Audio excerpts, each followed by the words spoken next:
Hello everyone, good day to you. My name is Tunde, and today I'm going to be showing us how to create a word acronym in Python. So, to achieve this, I'm going to be heading over to my Jupyter notebook, which is currently displayed on the screen with a file named word acronym. So, in this file, we shall be creating our code, we shall be writing our codes for word acronym. Okay, so firstly, what's word acronym? An acronym is an abbreviation formed by letters taken from a word or series of words or phrases. For instance, if we have series of words such as hello world, we expect it to return HW. If you notice, HW are in upper cases. Okay, so let's go into the coding section. So I'm going to be taking out this line of code and creating a variable called phrase and assigning it hello world as a string. So let's say phrase is equal to quote hello world. Oops, W hello world. Okay, so taking out this W. Okay, so here we have hello world as a string assigned to a variable called phrase. So the next thing we need to do is we need to convert this string into a list. Only with that can we separate hello and world as individual words. For instance, when I print phrase here and run, phrase gives us hello world, not as individual words, but as a string, right? So if I say print type phrase, this is going to show us class string. So that means that phrase is currently a string. So what we need to do is we convert this string into a list to access the individual words, right? So by calling dot split method, we convert hello world to a string. Let's print phrase and see phrase. Okay, then we run. You can see that we have hello and world as individual strings in a list. Let's check the type of data which phrase is now. Initially we tried it and we saw it was a string. So now we expect it to give us something different. Let's run. Here we have lists. So we've been able to convert a string hello world into a list. Okay, so the next thing we are going to be doing is we want to access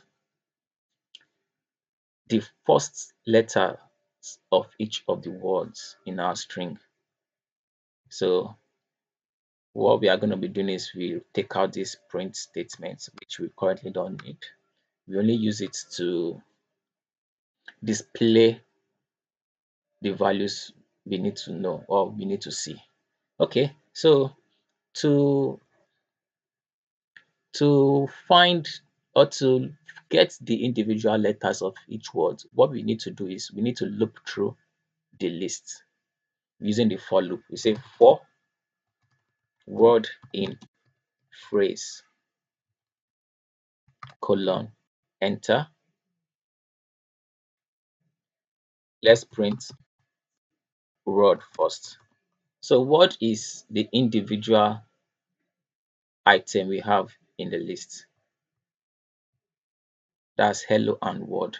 But this is not really what we need. What we need is the first letters of each of them. So by calling an index on word, we'll be able to achieve that. We call the first index, that's index 0. So by saying word index 0, we'll be able to extract H and W from our list. Let's run this and see. Okay, so here we have H and W, right? Okay, but what we really want is for H and W to be in upper cases. So what we need to do here is we simply call the upper method on the individual words by saying word index 0 dot upper, we run. Okay, so here we have H and W as our first letters of each word in upper cases.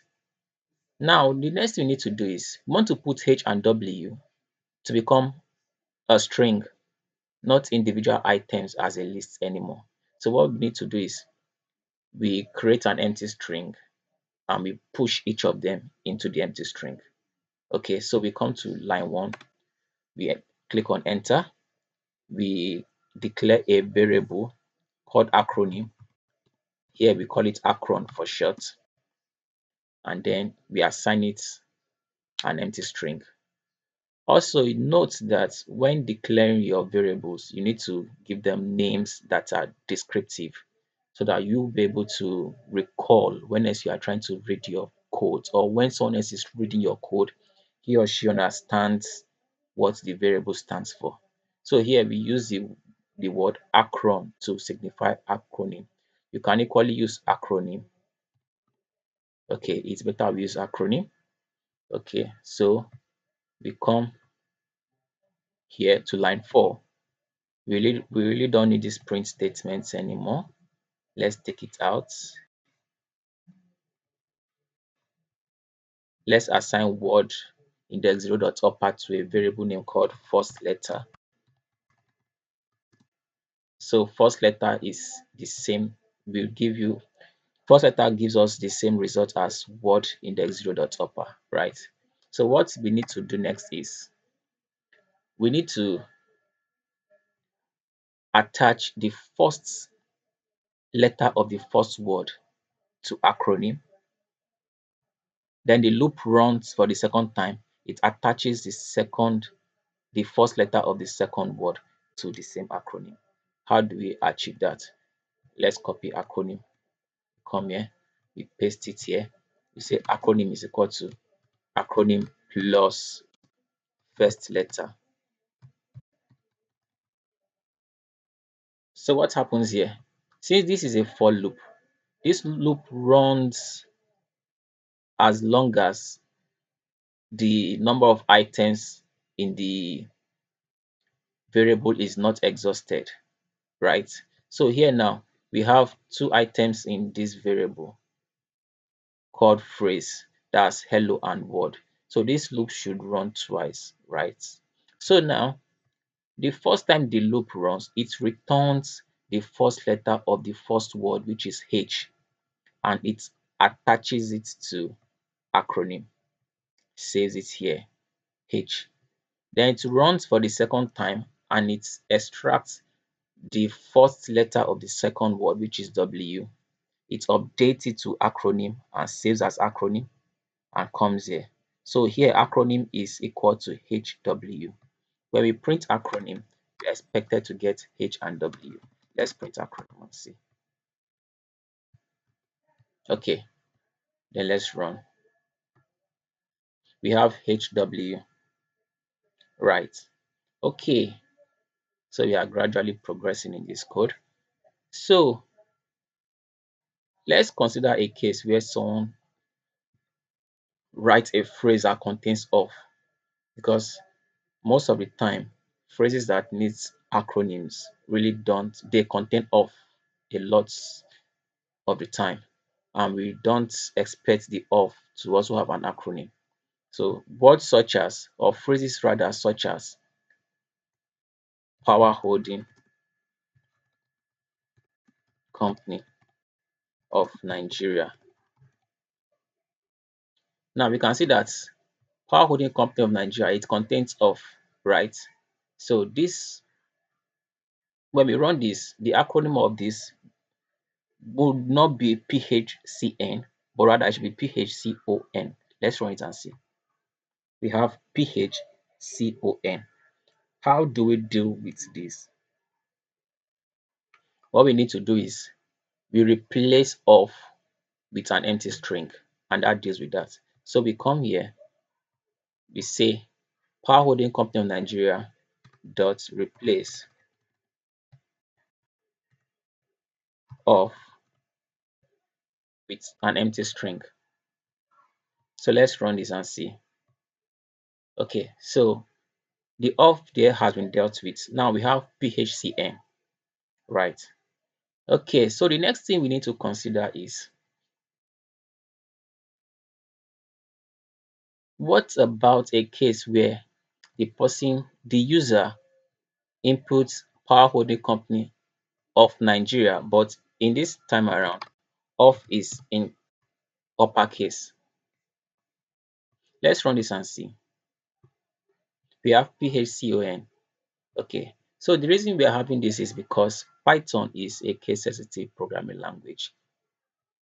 OF off in uppercase is different from OF off in lowercase.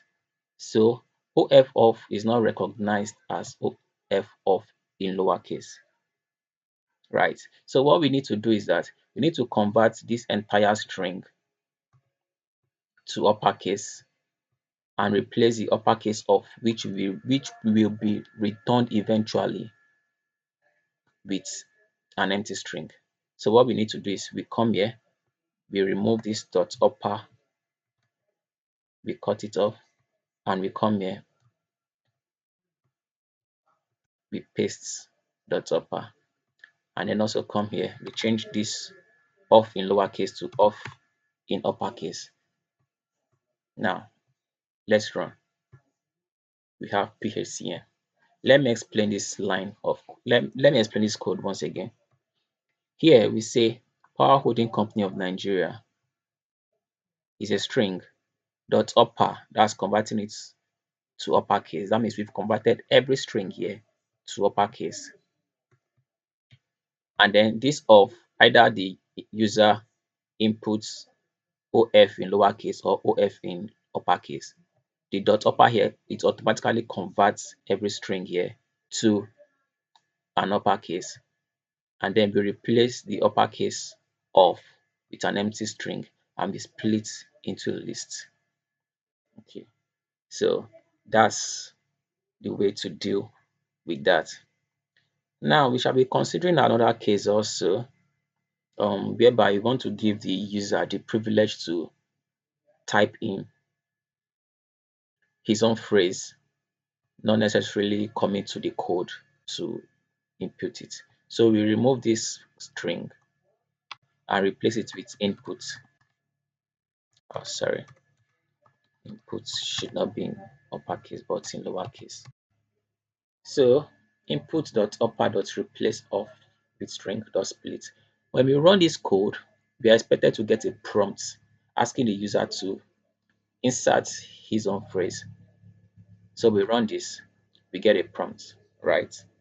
So let's type Power Holding Company of Nigeria,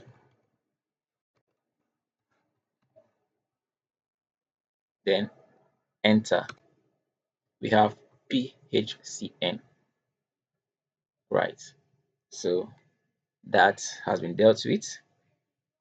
Okay, so let's consider few more edge cases also, because when you're building code, you need to consider a lot of edge cases. So let's consider a few more. So let's assume that the user puts in, let's run this. The user puts in, instead of saying O in power, he puts in 0 in power, right? And instead of writing holding, starting with H, he put in 7, then we say holding. Then instead of saying C in company, he uses 4. And of course, that should be a mistake from the user of Nigeria. So let's run this and see. We have P74N. How do we handle this? How do we tell the user that he has input the wrong phrase? So that's the next thing we shall be considering. So to achieve this, what we are going to be doing is we are going to be accepting only alphabets. Any phrase that contains any other characters aside alphabet gets rejected. Right. So what we are going to be doing is in this list,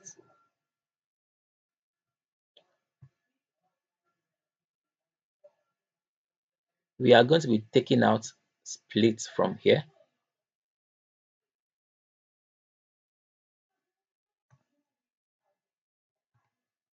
and then putting it here. Reason being that we don't want to convert phrase here to a list just yet because we want phrase to still be a string here. So as a string, we are going to be removing every empty spaces or every white space rather from the string. For instance, we have Power Holding Company of Nigeria, Power white space Holding white space company. We remove the white spaces. These are white spaces. We take them out. So how do we do that? We simply replace white space with empty string by saying phrase is equal to phrase dot replace white space with empty space, or rather with an empty string, right? So this solves this part. So we are going to be changing this phrase. We make phrase to become, let's give it another name. Let's say phrase without space, right? Okay, so for instance, let me explain this better. Let me come to this line here to explain this better. Let's say we have a phrase such as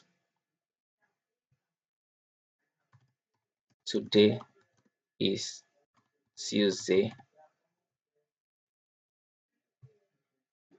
in quotes. We print this out. We have today is Tuesday, right? But the moment we come here and then we say dot replace white space with empty string. Let's run this. This removes the white space we have in between today and in between is and Tuesday. So I believe you get the gist. Okay, so that's exactly what we did on this line 2 here. And we gave it a variable name, phrase without space. So the next thing we are going to be doing is we say let this code from the loop down to the print, let it run only when every character in the phrase is an alphabet, right? So what we are going to be doing is we call the isAlpha method on phrase without space, right? So what this does is we come here, we say if phrase without space dot is alpha,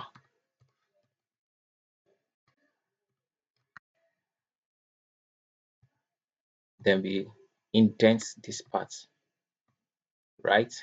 So what this basically means is that this code here from line 4 to line 8 only runs if every character in phrase without space is an alphabet. So the reason why we had to remove the white space from phrase here is because we want to use the isAlpha method. This isAlpha method will not work properly if it finds space in the phrase, right? Because it considers white space also as a non-alpha character. So that's not going to work really fine. So we have to join all the words right together so that we can call is alpha on it. So that's the reason why we had to replace the white space with an empty string. Okay. So let's test this and see what we've done. Let's run this, and let's say today is Tuesday. Then we run. We have TIT. What if we say, let's run today. Then inside today we have 7. Let's run this and see. It returns an error. It doesn't run. So what do we need to do? Next thing we need to do is we need to print out a statement that will guide the user to put in a valid character. So that's going to be in the else statement. So we've said if phrase without space dot is alpha, let this let line 4 to line 8 run. Else print, let's say insert phrases that contains our alphabet only. Insert phrases that contains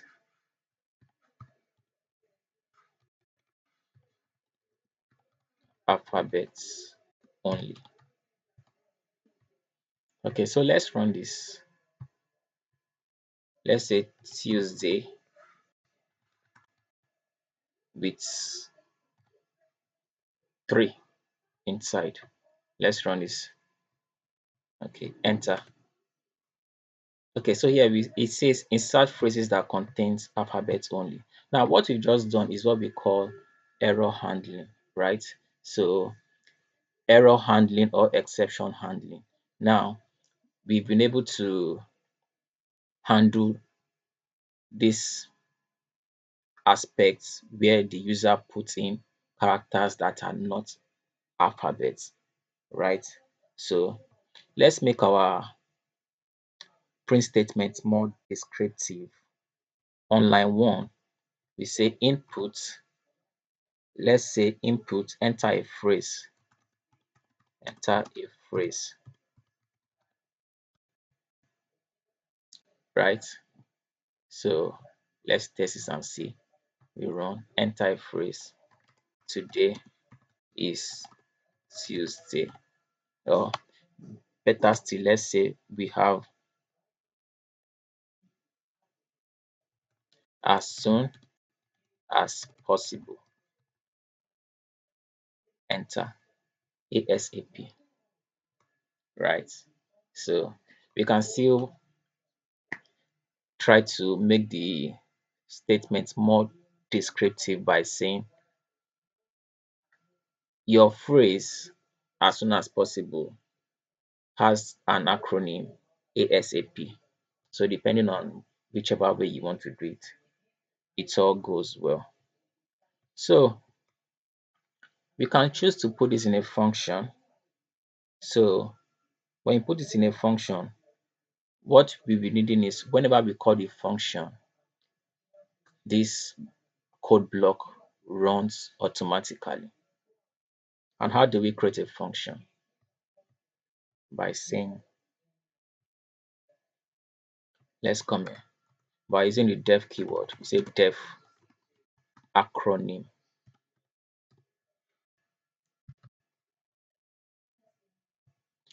Then this gets indented. The acronym has to have a bracket, yes.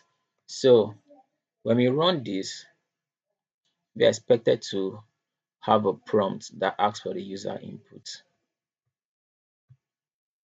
And of course, you can't work with a function if you don't call it. So we come here and we call this function.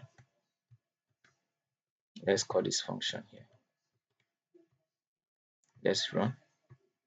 Okay, so it says enter a phrase.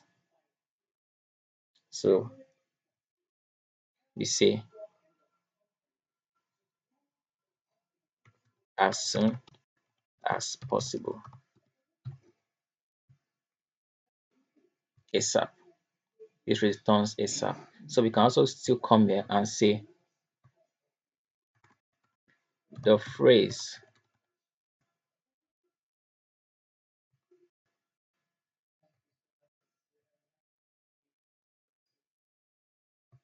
We come here, we put the phrase here. The phrase as soon as possible.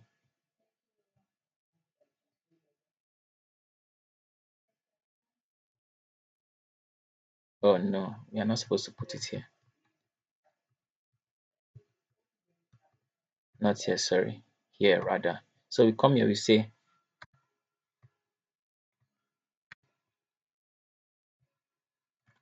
the phrase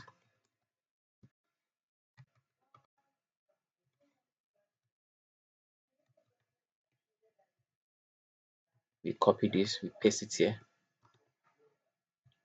As soon as possible returns an acronym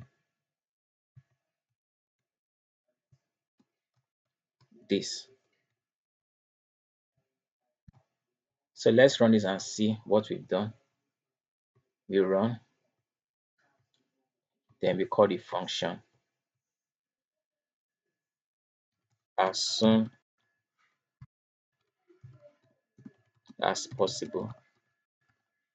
Then we enter. This says the phrase as soon as possible returns an acronym ASAP.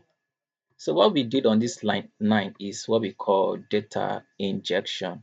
So people call it so many names, but just understand that we are trying to put a variable name into a string, right? So here we use the F string. So using the F string, we have to use a curly braces on. We have to use a curly braces and then insert the variable names into the curly braces. This helps us in data injection. So that's that, and I believe we've learned one or two we've learned one or two things from here. So we can choose to build more on this project and see how many edge cases we can still work with. Thank you.